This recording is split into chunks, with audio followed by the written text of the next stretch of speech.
Dear Venerable Sister, brothers and Dhamma friends, we are going to start the talk today. May everyone settle down for the talk and give the consent with 3 times sadhu, sadhu, sadhu. Namo tasse bhagavato arahato samma sambuddhasse.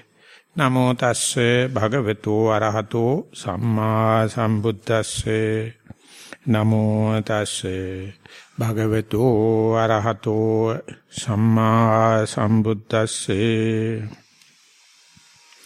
Saddha saddhindriyang virindriyang satindriyang samadindriyang panyindriyang ti. Dear Venerable Sister, brothers and Dhamma friends, we are in the third aspect what Venerable Sariputta is enumerating of the 3 things which is most helpful, greatly helpful. If I am to just remind the 3 in sequential order, the first is the association with the noble friends or a good person, true person. The second thing is listening to Dhamma. And the third one is putting that into practice in its entirety. So this is the one, the Dhamma into the practice in entirety, it's in entirety is the what we are now dealing. And we try to understand this practice is practice of 37 factors of enlightenment. These 37 factors of enlightenment has its own, the flow, or kind of a chain reaction, the bunch of aspects leading to another bunch, and that is leading to another bunch. Likewise, the 37 factors of enlightenment start with the 4 foundation of mindfulness, Sattara Satipatthana, and that is been highly recommended and respected by the traditional Buddhists, and usually in the devotees, male, female, on the full moon day, they just recite the Satipatthana Sutta, and that is considered as the biggest merits by chanting it. That is to be familiarized with the terms and the proper way of pronunciation. Of course, at the beginning they listen it. That listening itself is considered as a kind of a merit-making thing, pirittahana. And whenever you listen, you consider it's a protection. Paritta means a protection. So first they get the protection by listening, attentive listening. But they don't know what they are listening. They don't know the content of it. They don't know whether there is a under the nose experience of that, but they devoted devotion, and with devotion they listen. And some people, those who are more familiar with this kind of listening, they take the book, if they know words, letters and literate, they keep on reciting. And while reciting, they try to recite in the same rhythm, in the mode how the monks are reciting. And that is what they do at the maximum. So when I was conducting a retreat in New Zealand, there were learned few monks, village monks, of course Sri Lankan, and they came and took part in the retreat. And at the end, one monk mentioned, we usually pay respect to the book, Paritta, so-called, Piritpota, and we call Piritpot Vahanse. That means we personalize the book and pay respect and keep high, and that is the way we respect. He says, we used not to respect the Satipatthana as a Pot Vahanse. So now I learned in this retreat, we have to respect the Satipatthana as the most important thing. That is how I understand the retreat. So that means in the normal normal standard way, they stop Satipatthana just by reciting, never put into practice. So whenever you come to a meditation center, hardly you find a meditation center practicing Satipatthana. There are 1001 meditation techniques. They think Satipatthana is very high grade, so it is none of our business. It is our main business is to be ourselves prepared for Satipatthana and therefore do the other preliminary work. And then when the time comes, the next Buddha, in the dispensation of the next Buddha, we may practice Satipatthana and go to the enlightenment.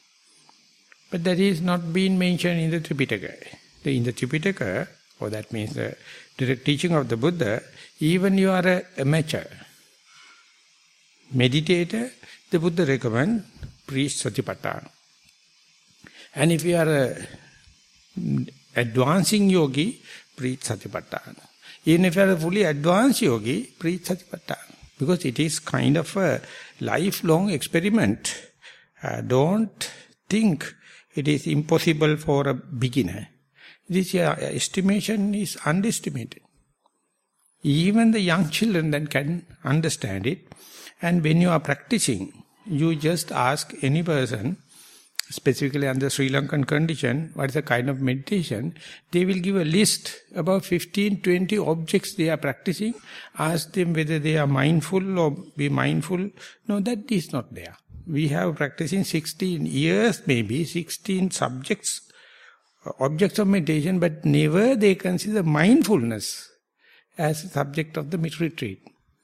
So this is how it happens. So when and where the Satipatthana or the Sati, simple Sati, come into the retreat, it simply appears like non-Buddhist.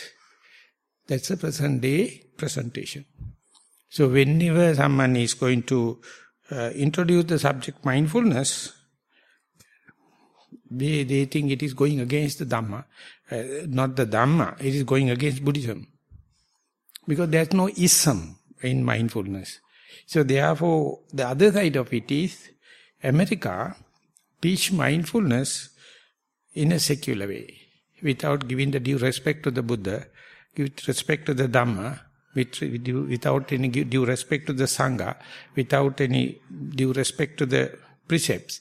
So these are the present day misunderstandings or extremes regarding Satipatthana. So, to start with Satipatthana, someone may consider it utterly revolutionary, or other may think, whenever we are practicing Satipatthana, we have no merit-making business, we have no ism part, so therefore it also appears like something not religious. You don't feel organic in Satipatthana. So, my personal experience is that indicate through extremes, so therefore knowing these two extremes, if you can drive along the line of Satipatthana or Sati, there's no friction. It's the least frictional path. No one object you, but the moment you compromise for non-mindfulness, you are in trouble. You are in complication. You are in doubt. You are in fear. You are in uncertainty. So, easy answer, reinstall Satipatthana, reinstall mindfulness, again you back on the track. So, this simple truth is so difficult to convince. Now we are in 125th retreat. Even then, after 14 days of meditation, they simply ask, Bhante, what I have to do after 14 days? What is the main thing I have to consider? What must be my primary object? They are still confused. So I feel like committing suicide. So after taking so much of effort and telling the beginning is mindfulness, the middle is mindfulness, and the end is mindfulness, still they don't know, because they do not wish to understand this. Such a simple, straightforward, the under the nose thing, they think it must be something complicated. They must be something difficult to understand. So mindfulness is not giving that kind of thing. So therefore the Buddha, in introducing these 37 factors of enlightenment, he gave the foundation of mindfulness. And once you given, then he says 4 limbs of striving and 4 limbs for the success. That is to use your common sense. If that is the perspective, if that is the view, outlook, use your common sense not to arouse unarisen defilements. That means once the sati is sati installed and upright, expect the next moment you will not be mindful. So use your common sense in order not to arouse unarisen defilements. And while you mindful, you may see there are some friction, there may be some tension, there may be some burning sensation because of your past karma. So therefore don't use or don't misunderstand them and commit new volitional activities. Don't commit new karmic forces. So understand them. Even if you are mindful, even if you are successful in consecutive thought moments, there may be some friction, there may be some tension, there may be some burning sensation. And to make it more practical, the commentator says, definitely daha parilaha will be, but they are bearable. They are not excruciating. So therefore you have to understand, even if you bring the stream of consciousness to the track, the past areas, backlash can come. Please don't make likings and dislikings, then you are committing new karmic forces. Just understand, that is the way. Even if you are mindful, already arisen defilements are there. Be aware. You have to sympathize. Whenever you understand how to deal with, how to cope up with already arisen defilements, that is the point you can sympathize another person. If you do not know, you will never sympathize others, you will be a mercenary. You will be a disciplinarian. You will be a interpreter of terms and conditions because you don't know whatever the spiritual life you are living, you are leading, there may be past thing happen, so you have to put up with. Once this is happen, that means you are not creating new one, and whenever something happened during the past backlash, you just bear it without complaining. Bear it without demanding. So complaining and demanding are the slavery on the earth. So try to understand, lead the spiritual life, don't demand anything.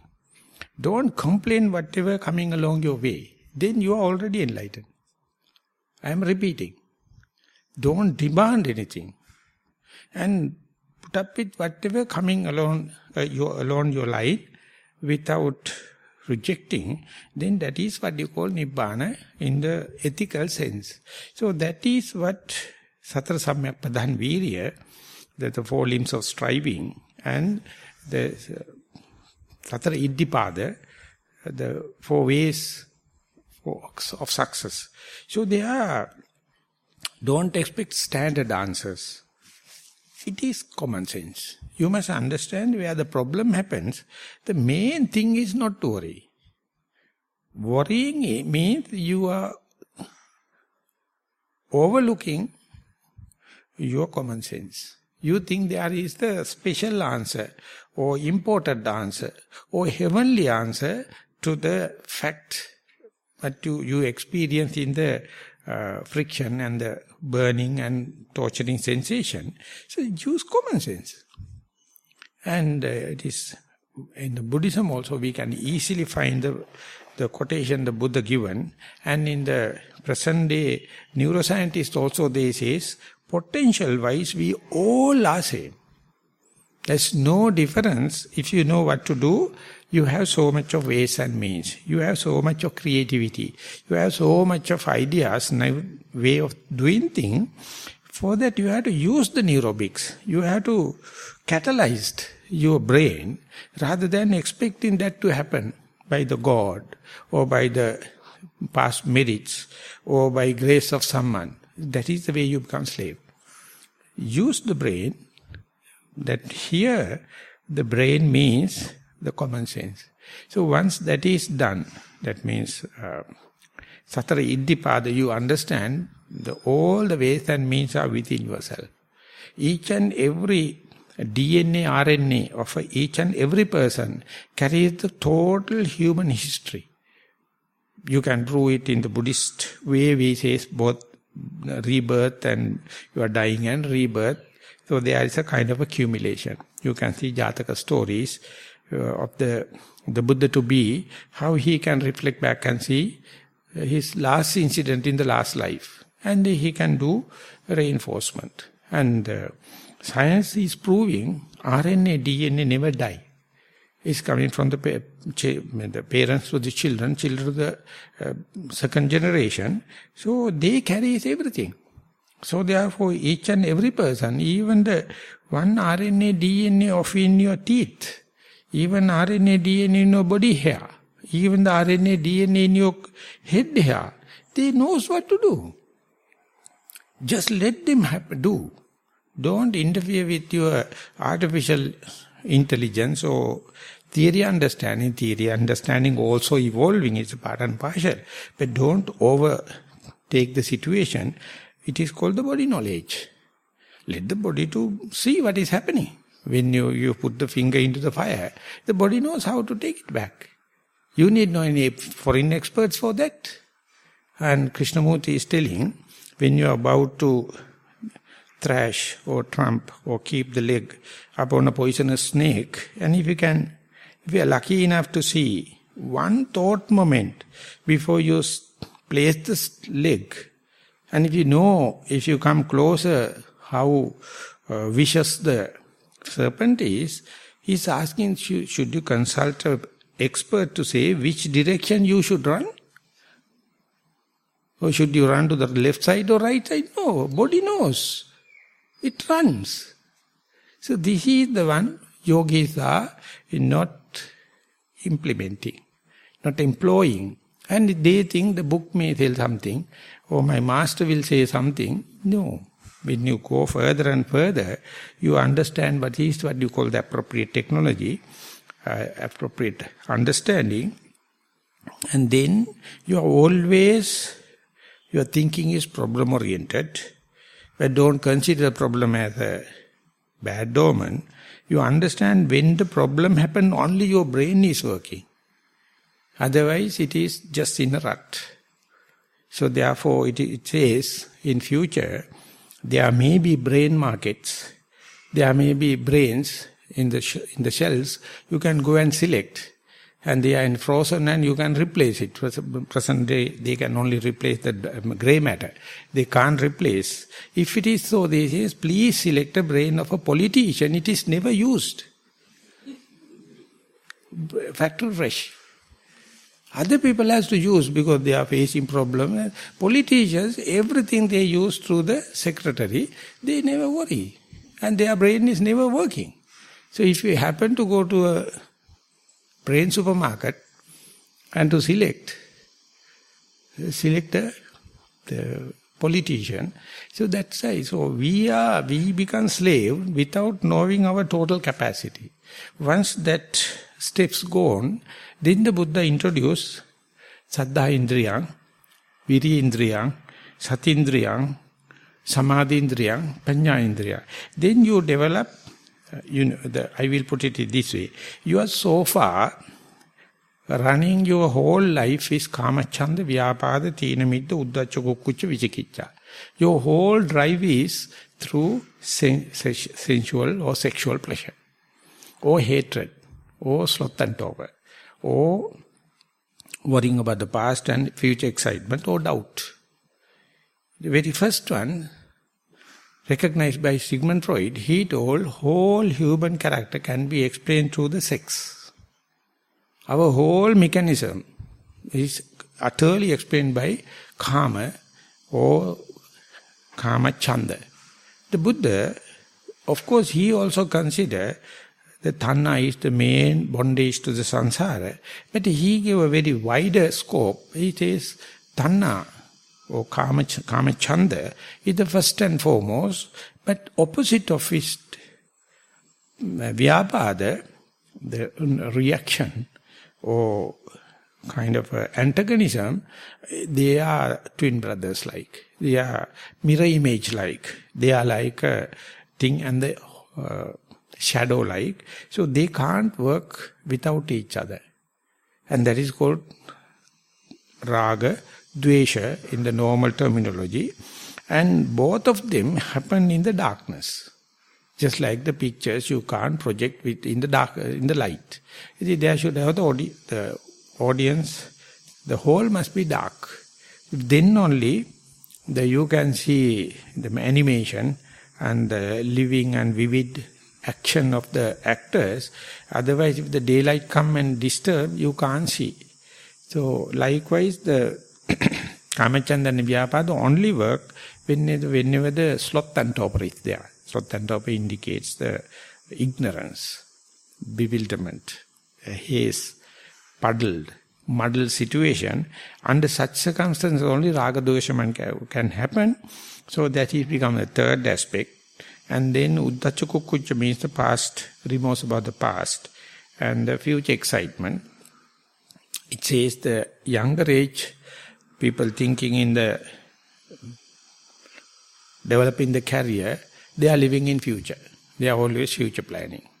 And the old age people, always remorse. They have done bad things, definitely, and always thinking and brooding and regurgitating and chewing the cud and worrying. And the middle-aged people have no time because they have to take care of the children and the parents and everything. So they are utterly mess up. They are the people that falls with the full energy, full knowledge and everything.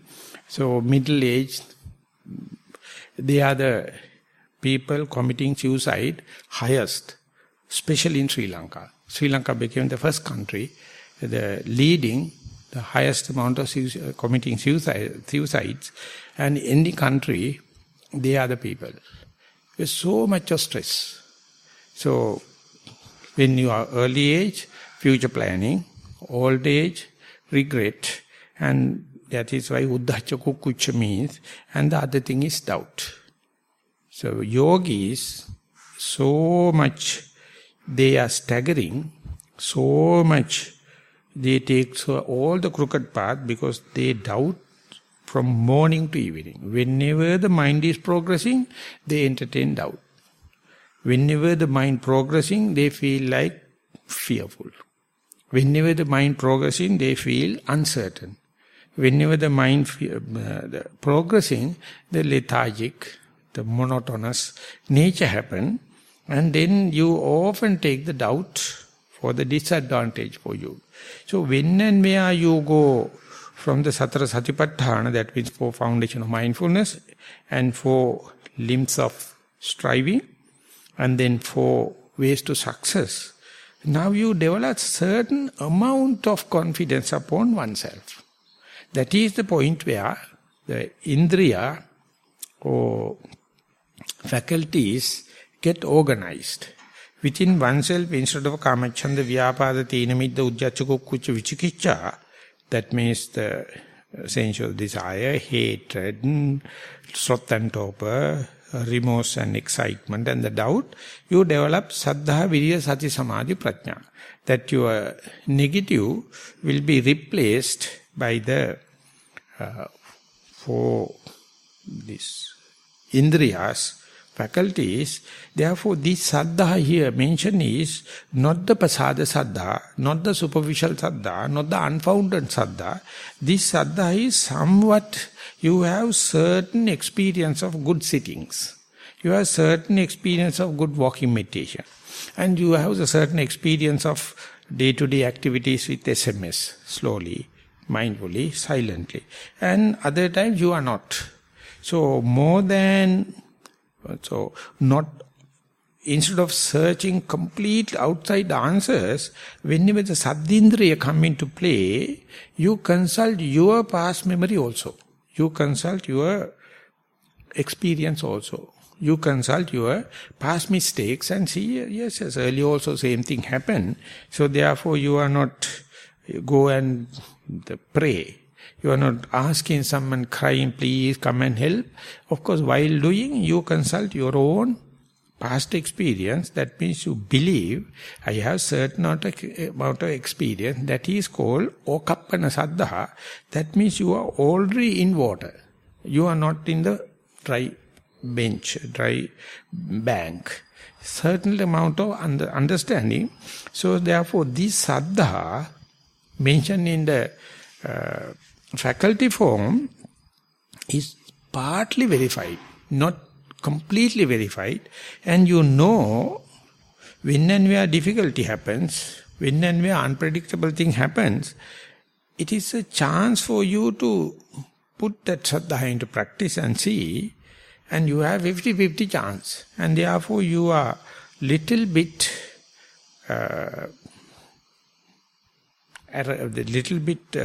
revolutionary and little bit of not conventional. You try to take a chance. So that saddha is called not pasada saddha, okappana saddha, and therefore you are now a soldier in the battlefield or farmer in the field.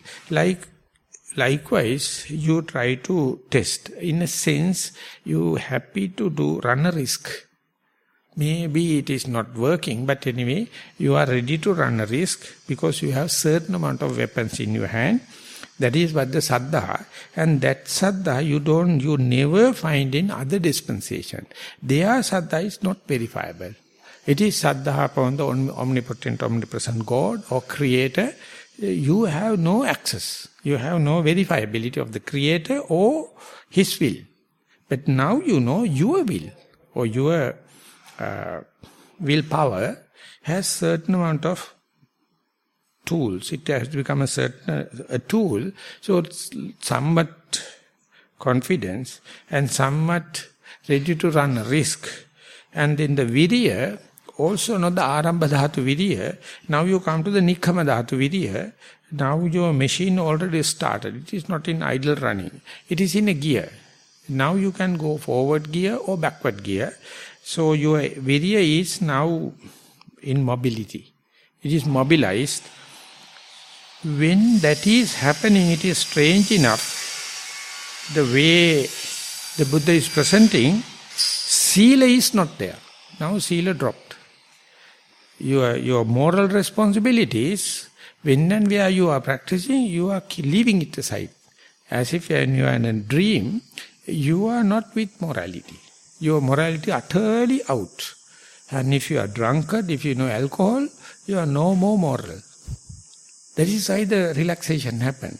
So here, when and where saddha become founded saddha or verified saddha to certain extent, when and where virya become nikkama dhatu or persistent, continuous saddha, your experimenting is taking a wider range now.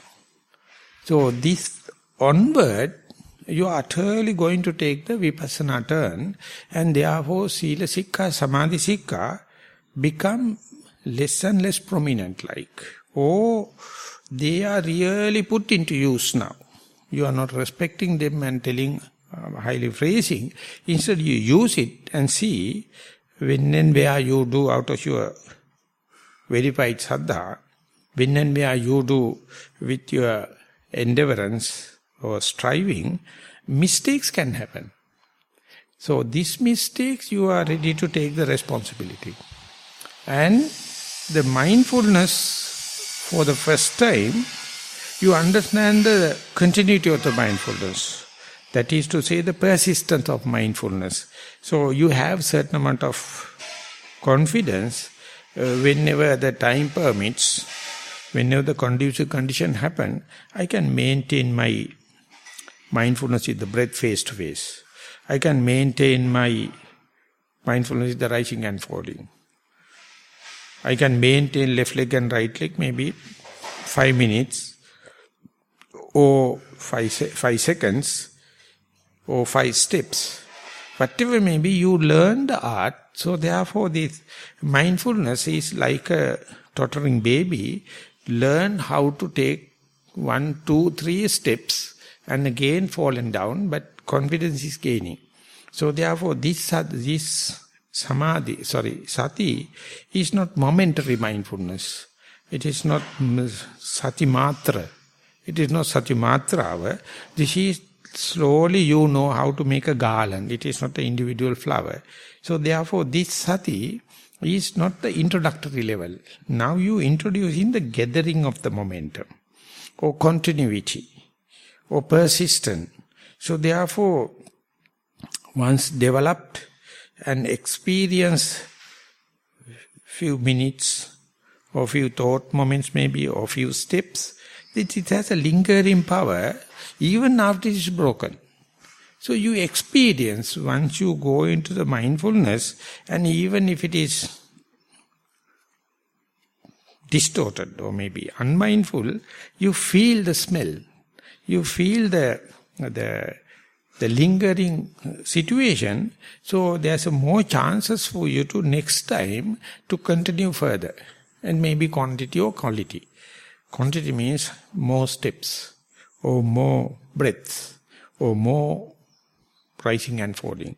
Quality-wise, see more shapes, more manners, more natural characteristics of the object. Whatever you observe, you never just let the object to slip.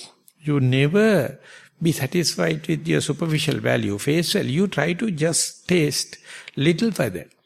Maybe primary object or maybe secondary object. Whatever it happens, you little associate more closer than earlier. That is what I call the quality of your mindfulness. So therefore your interview reports is very sappy, very juicy. It is listening, the other person can understand, is very enthusiastic, and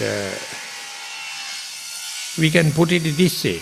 He is no more trying, or she is no more trying, they strive. They know what to do, now it is directed. So, putting more energy, striving more and more, you get so much of information about the object, and that is not book knowledge. And by reading interview report, you can understand the person not come up to that kind of a mindfulness. They are always carried away by the theory understanding, inferential knowledge, or deductive and rationalization. But when the sati is gathering, it's very inspiring to the whole team. And when you are teaching children in sati mindfulness school, whenever the child going to gather the mindfulness, easily you can understand the way they express it. It's so crispy. It is so encouraging to see the age is not a matter. The knowledge is not the matter. And if you keep on giving a fight, one day they understand, and there's a kind of a drive or kind of a urge.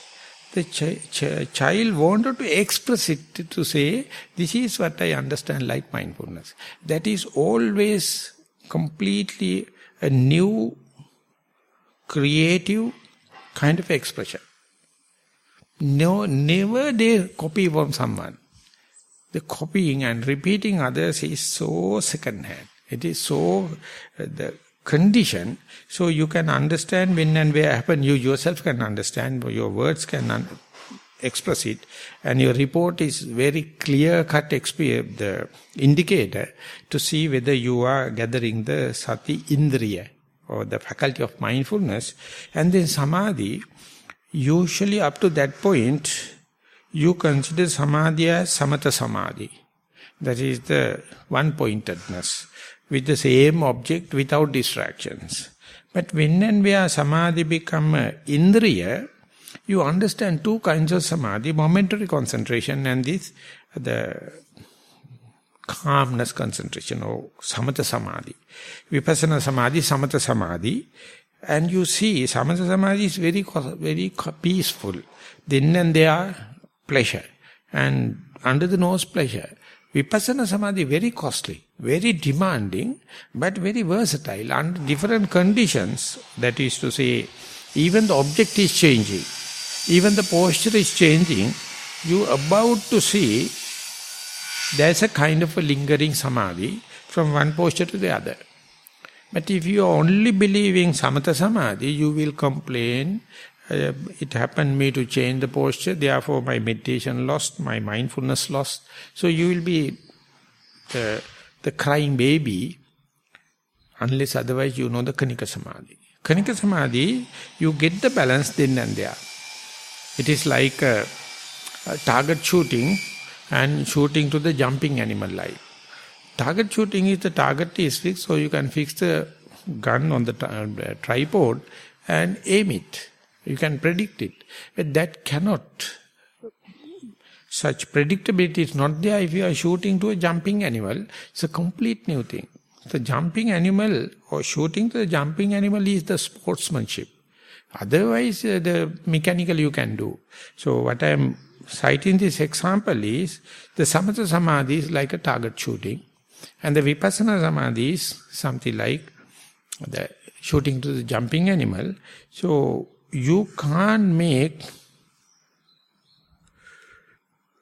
Samatha Samadhi people into the Vipassana Samadhi. Vipassana Samadhi people never understand Samatha Samadhi, like kind of a fight is there within the meditative world. But there is nothing to fight. At the beginning they appear like contradictory. When you go further, they become complementary. They are the two ways it is developing. So therefore, up till you go up to the Samadhi Indriya, or that's also with the clear understanding, you expect so much of thing for the Samadhi. That means you don't know how to assimilate then and there Samadhi. The day you taste it, day you understand the equilibrium even in the changing objects, changing postures, you see, otherwise the lay people have no hope.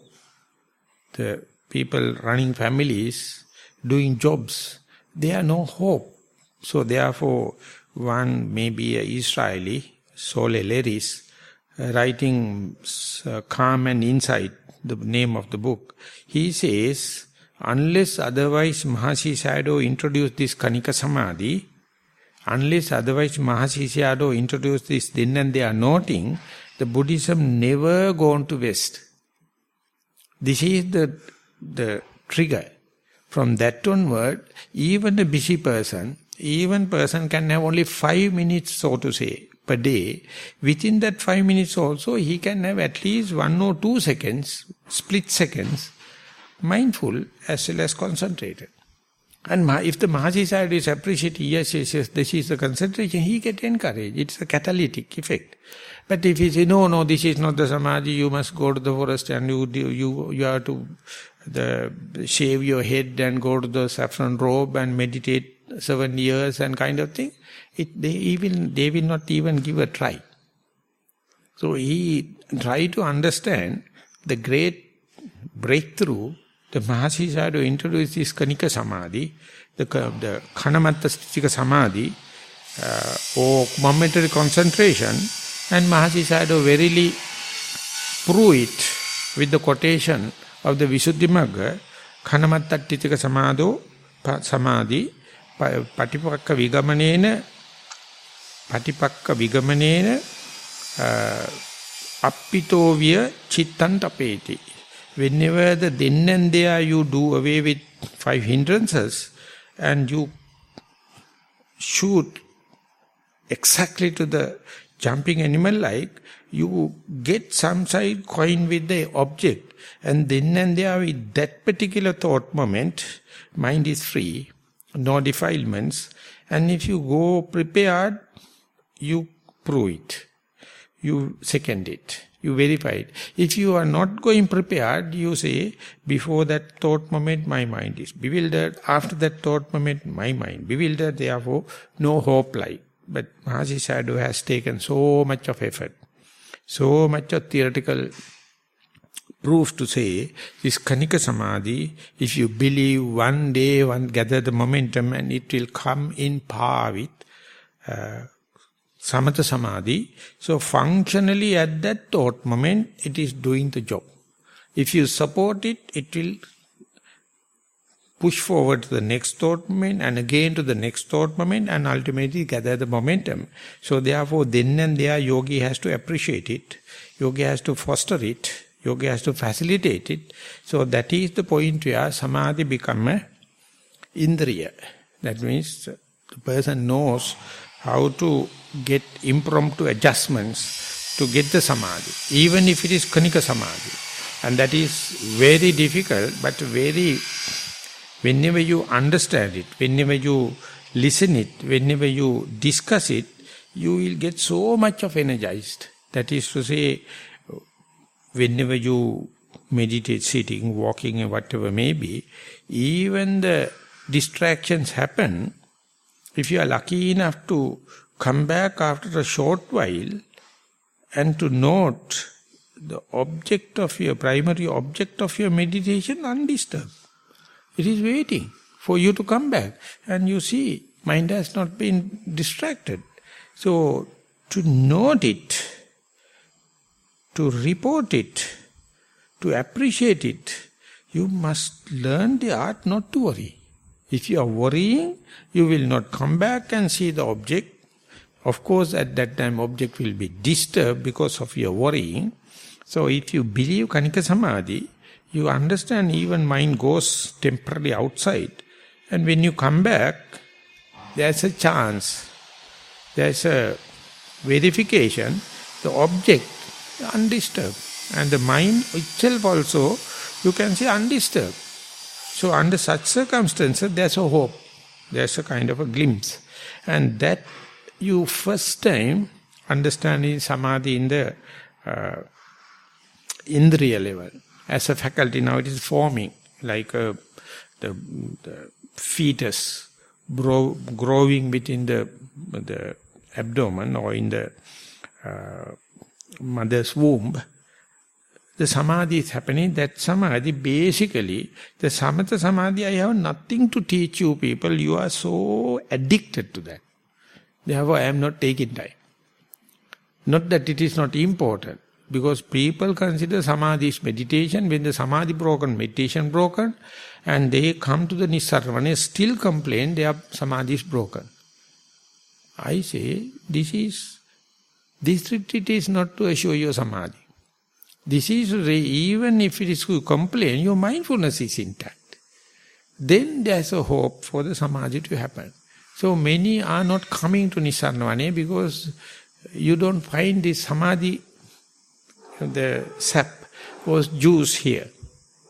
I am very happy because stressing again and again the mindfulness so that you can leave the room for Kanika Samadhi or momentary momentary concentration to happen, and you see it is such a scientific thing, it's such an intrinsic thing, it's such an electric thing, it's such a spontaneous thing.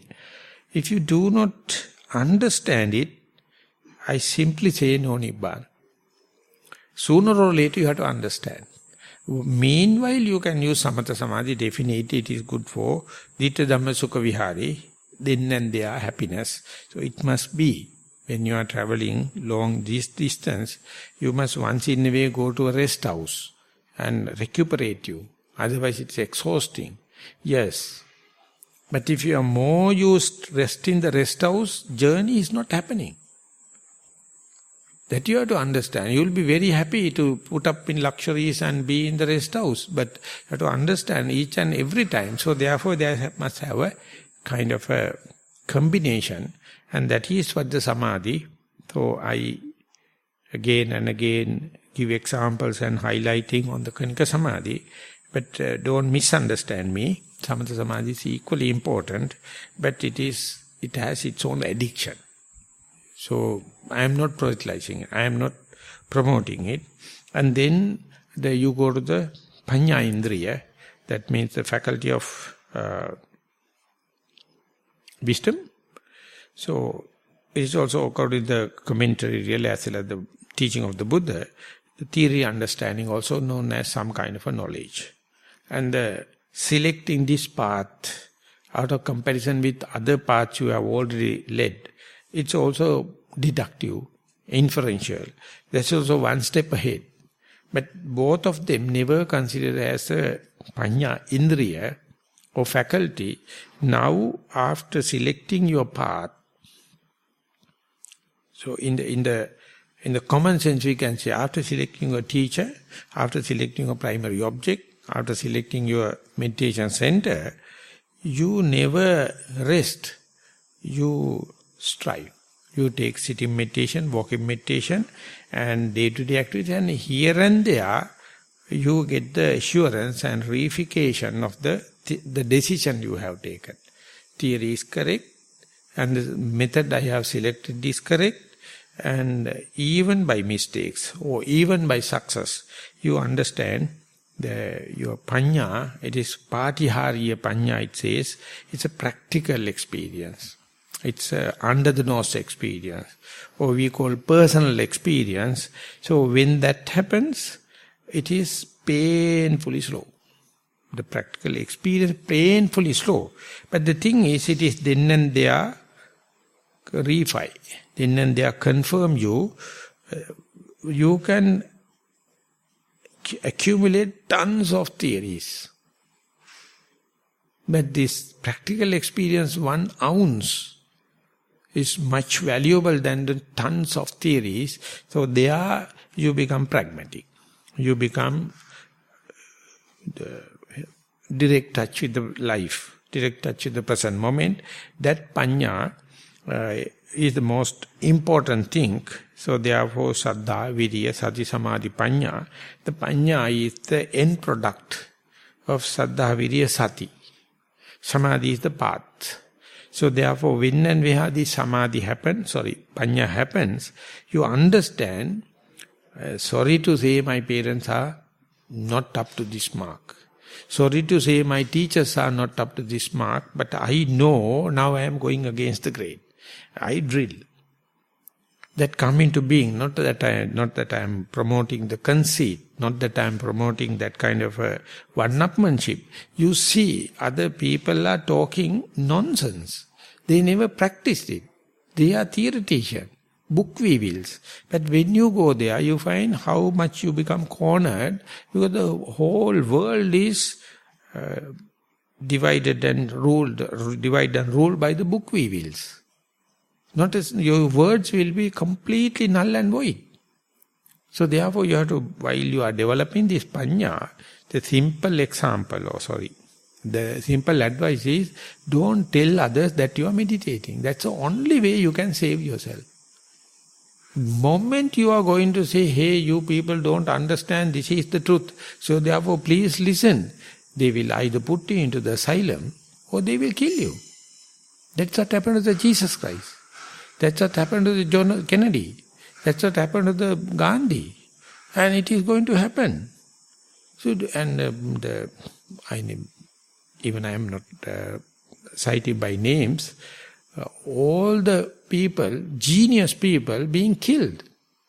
Society says, don't mislead the society. We are already misled, you can't put into path. If it's so, get out. They make you. So imagine the Buddha has a natural death. What a beauty. 80 years of living. Natural death. This is Nibbana. All the other people are always at the gun tip. But people do not like this panya. So when it is happening, behave like an idiot.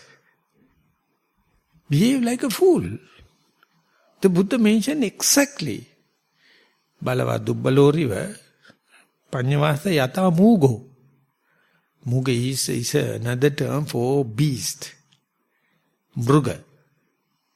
Miga. Muga. Behave like just a joker. Behave like just a citizen John. Don't try to go advise people. If someone is genuinely come and ask, you can't help, you can share. But that never happen or very rare. So this panya, I don't complain that you don't have, but my complaint, you don't know how to preserve it. You overexpose it. You see, very difficult to extract ether or petrol, but if you keep it in open pan, what happens? So therefore they must be protected, and you must be topped. Then only you can keep it. So this panya, people having, they are mingle it with the common sense, and you are trying to give all the jokers. No.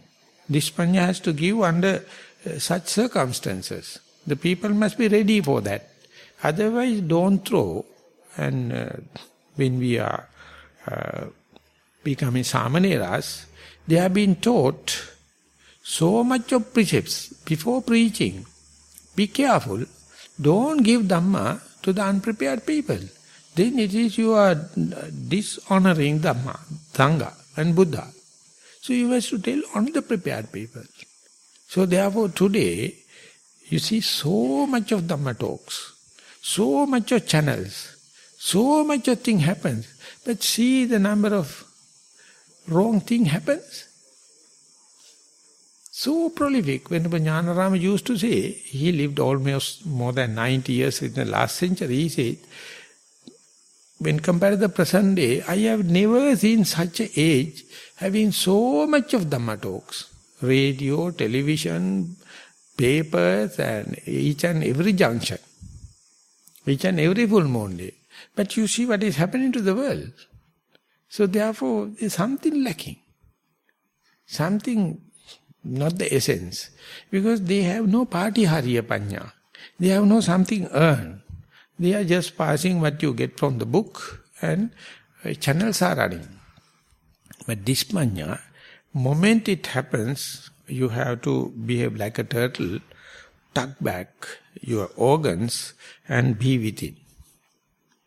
And if it is not so, it is like you extract ether but keep it open. You extract petrol but you keep it open. Then it is finished. Don't find a fault with the nature. So therefore this panya, back it has to go with sila. It is not mentioned here. More you feel that now you are on the path, preserve yourself like just an attended girl. She can't now go to the purusantara. You can't go to the males just like before you attending. So that is why when you are growing in a household, the elderly people take care about the just attended girls. But imagine a monkey, imagine a bitch. Soon after the puberty, what happens? Do you think that all the other males are going to consider she is just attended and this is the first cycle of this thing? And no, they are fighting. Fighting for what? So likewise with the panya, come up to the maturity, when attending to the age, if you are not protecting, that is what you call the Buddha Sasana. That is what you call the monks, senior monks. So that's what you call the Theras. That is what you call the rules. That is what you call the monastic rules. So it appears like very non-social.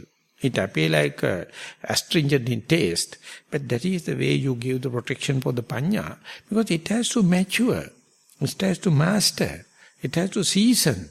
And that seasoning never happens under the exposed situation. So panya has to support with the sila. And sila is supporting the panya. Then kind of a dynamism or dialectic thing happens that is not belongs to you. That is complete sasana. And you have to facilitate it. Just like an attended girl. So you can't play. That imagine that in Sri Lanka we have certain amount of openness, even among the Muslims. But imagine a Muslim girl, soon after attending, completely pull and they will never expose to the males. And how much people go cracks, go to asylum. They can't understand. Before that they were playful and playing with everyone. Soon after attending age, they put into the house and they have to put a cover. Only one eye they can open it. In Sri Lanka it is not much happening, but otherwise it happens. So they are then onward completely different. I am not asking you to become a Muslim girl attendant. But I am telling, when the panya is coming, be careful, it is not belongs to you, it is belong to Sasana. Sasana knows how to brood it. It knows how to season it. It knows how to master it. And it is up to the teacher. So if you are not happening under such circumstances, you can see a lot of books and one person has written a book what the Buddha never taught. These people are talking nonsense. Whenever they get a glimpse of panya, they wanted to publish. They want to go for video clips. They want to go for books. Ultimately, their own trend will be broken. And what they are expressing with this novelty never represent the maturity. So that is why when the practice is happening, now you are in the middle, advancing stage, still you need the Kalyana Mitta. Kalyana Mitta is now appear like a restrainer, appear like a controller, like we can't help. Otherwise, very difficult. So, if we have Kalyana Mitta, and Lokohamsa used to say, when and where you get the satori or glimpse of Dhamma, you feel like go and report to the teacher. Teacher says, teacher never consider them, man. They never highlight. Oh, never mind, keep on, continue like. So ultimately the student used to think, he says, the teacher is envious about my practice. That is why he is not highlighting me. He never promote me. So what a kind of saddha you must have to the teacher. What a kind of a trust you must, mutual understanding to have. Later you will understand it. So for the moment, don't get exposed. That is how, whenever the panya come into being, now panya is in the indriya level, it has to cope up with the sila, that means restrainment, and that restrainment is something belong to the monastic code. That is what we have in the Vinaya, so much of books. And present day, no one is reading. Even they don't have time to read the Sutta Pitaka also, discourses also, even among the monastic education. And the Vinaya, never. So therefore, they keep in the lock, in the almara and lock it. And morning also they go and offer incense sticks. Evening also they go for incense stick and worship the cupboard. Telling that is the respect to the Dhamma or respect to the Vinaya. They never open it. So Lokohamsa used to say, one day there was a very elderly, very respected monk, and after the Vandana, all the monks come and pay respect to the senior monk. Senior monk never tell anything. And after a while the senior monk passed away, and there was a cupboard, and there was a spittoon, and the seat is there. The newly ordained monk also go and pay respect.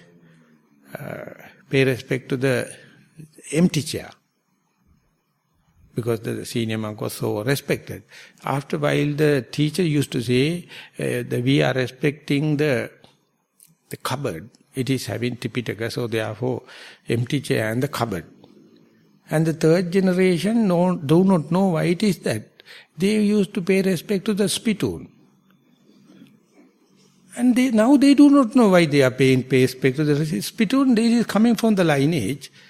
Ultimately they became a separate sect, worshipping the spittoon of the teacher. This is how it happens when you become blindly follow it without touching, without direct touch. So this is exactly happening. It is not a joke. It is exactly what happened, what you call the Vinaya. Whenever Vinaya come into being, people never go into it. If they go, that bloody fool, they were never meditating. I am sorry that I am using harsh words. The very senior people, very serious people on the Vinaya, they never meditate. They are ever self-criticism and finding fault with others and Vinaya. And the people, those who are practicing, if they can give the understanding, you don't believe the jewels in the Vinaya, the way the Buddha analyzed the mind. When something goes wrong, that's a huge Dhamma, huge essence, honey-like. How it happens? It is not you. This is the way it happens. And when the Buddha is analyzing, you see, this is the social effect, this is the effect or distraction for your concentration, this is the distraction for your wisdom, so this is the way out. And he is analyzing and saying, social aspect-wise, you do this kind of. If the concentration disturbed, you do this. And if my wisdom is distant like that, and Vinaya is to show methods, not to distract or not to worry. So likewise, when and where the wisdom come, vidya dadati vinayam, that is the Sanskrit, it says, whenever vidya, that means the real understanding happen, it gives you kind of a hint, now it is, darling, be careful, be conscious, be moral shame and the moral fear, you must protect yourself. So when passing that, these all 5 indriyas going to become bala or powers, saddha balang, virya balang, sati balang, indriya balang, panya balang. And it's almost the same, exactly the same, but kind of a maturity. It's a kind of a galvanizing effect. It's a kind of a reinforcement. Unless otherwise you practice, you can't understand why, but the Buddha is presenting the same tool bag under 2 different names. Indriya Dharma, 5 Indriya Dharmas and Bala Dharma. But Venerable Sariputta, in his Patisambhida Magga, there is a small chapter called Balakata. Balakata is just like Balakarola. That's Bala is in Sri Lanka, we have a kind of a dried fish called as Bala. So Balakarola like, it's a very small chapter. He says, whenever the saddha, indriya, or the faculty become power, asaddena kampatiti saddha palang. Whenever you have no saddha, I mean, due to some mishap, you have done unbecoming thing. It is not up to the devoted person, but it happened. But if you are not shaken, that is what you call the power of faith. Imagine the way that it is twisted and presented in the same way. So far you develop saddha, higher level of saddha, but still saddha is impermanent. You sometimes become unbecoming. Mistakes are happening. When it is happening, worrying makes the situation worst. If you are a vipassana meditator, you have to understand, even if you did undevoted kind of thing, don't get shaken, don't worry, think about how to rectify it. But if you are worrying, you can gauge the damage you are doing, you never think about the rectification, how to rectify it. So therefore, when the saddha is broken, then you understand whether you have the power of saddha or not. So don't try to do it. It is happening. It is the way we are living. Even if you are an arahant, there were cases he disturbed the society and some people came and complained directly to the Buddha. That particular person did so much of damage. Then the Buddha says, cannot be. He has no such willpower, will or the volition. If such thing happen, it would have happened through the asampajana kaya sankara, asampajana mano sankara, asampajana the vachi sankara. Something happened, but he can't. Therefore, damage would have happened. But he has no potential to disturb others. Like the Buddha happened to safeguard him. Because we are living in a society, it can happen. So saddha, it may be distracted. Yes. But main thing is not to worry. And kusitena kampatiti virya balang. When you are meditating, you slack. You start to bend. Your posture becomes slack. And that is a sign of lack of energy. Since when it happens, if you are unshaken, that means you expect when this happens, this can happen. Then only you can understand in the meditation, whatever the way you strive, there are some lapses and gaps. Don't consider this as me or mine or myself. If it is so, you will disqualify yourself thinking I have no energy, or you get up and go. But see, so on the way it is a must. That happens, so not to worry about kusita. Kusita means lack of energy, or lethargic, or lazy bones in English. Kusita means lazy bones.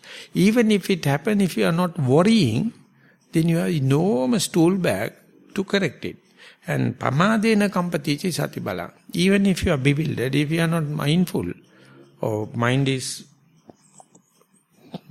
astray, gone, and if you are unshaken, you know you are supposed to be in the in-breath and out, mind is listening, mind is thinking, or mind is with the pain. But when and where you comes to know that mind is off the track or eccentric, but if you are unshaken, there's an easy chance for you to come back and reinstall, or the reconciliation, or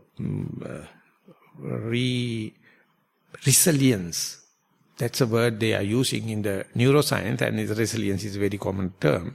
Resilience is whenever you do a mistake, it's a better opportunity for you to see how much resilience I have and how can recover it.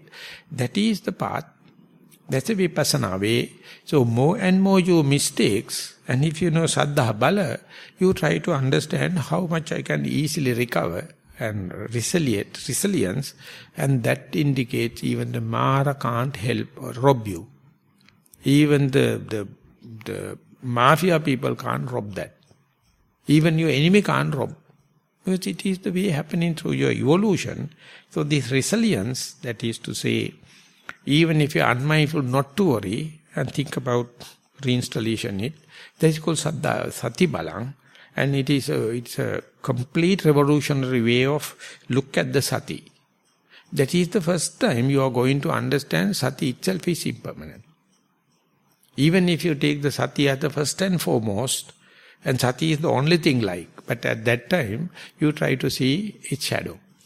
You are trying to see its the negative part, disappearance part. But you consider disappearance also, you have to see that's the point where you understand unknown. Through the known, you try to understand unknown. There you can see unmindful phases, gaps. That understanding and unshaken means, so it's almost like Nibbana. You see unmindfulness and you report very happily in a positive report without a remorse. That easily can believe that person can come back and resilience is there. And saddha, Vikitte nakampatiti saddha balang, samadhi balang, mind is completely bewildered, scattered. We are not worrying because you know it is not a permanent damage. Next time it can come. Why worry? And not only worrying, committing suicide. There are a number of cases in the Tripitaka when the saddha, samadhi gone, they commit suicide. Very easy. It is such a then and there happiness, and when the things are aligned and when they are dispersed, you feel like macerated. So they use the barber razor, without any noise it can cut. Finished. Number of cases. Because they lost the samadhi, so therefore it is more than your girlfriend. People love so much. People have so much of addiction, so much. So when the saddha disturbed, they cut their throat. So instead if you can say saddha, gone, yes. Then what? Oh, not to worry. That's called samadhi bala. So you are no more a slave to samadhi now. It is not there, you know how to make it. But samadhi can't interpret terms and conditions to you, to this and that. That is called samadhi bala, panya bala. Even if you are idiot, you know you have done something not wise. Never claim this as me. You never claim this as mine or myself. You understand? There are some cases, there are some events, even the saddha, panya or the wisdom, not persistent, it's changing. It's impermanent. And ultimately it's also leading to suffering. But it is not me. So that is how the indriyas become bala. When that happens, you're unshaky or the suchness, or not to carried away by the vicissitudes of the world, is now slowly coming to being. And that is the way you are preparing for the enlightenment, or go into the universal truth or absolute truth. And there you have to support it with samma vaca, samma kammanta, samma ajiva. Your wordings, your talking must be utterly restrained. Your deeds and whatever you do must be really conducive thing. Do away with others. And your livelihood, I mean that is the greatest challenge for the lay people. Livelihood must be again and again reconsidered and go to the position where you do the least damage to the society. You do the least damage inflicting to the other psychologies, and ultimately you will understand this is the best time you can compromise with the livelihood and the internal purity and the external purity. And when that happens, the whole humanity is going to get the benefit. Not the humanity, even the animals, even the plants understand the Buddha is doing something. Dhamma is working. So therefore each and every one of you are good candidate.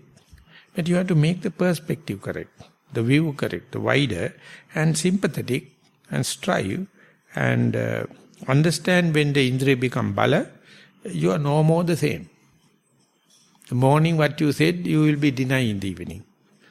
You don't care because you only see the powers are the most important, not your people and not the cheap popularity you are expecting. You are ready. Because you are ready to take the responsibility, and like it's a kind of a boldness, it's a kind of a thing happen. So that is called the maturity. So may you all embrace the maturity. With that remark, I would like to sum up the day's talk today. Thank you very much for listening.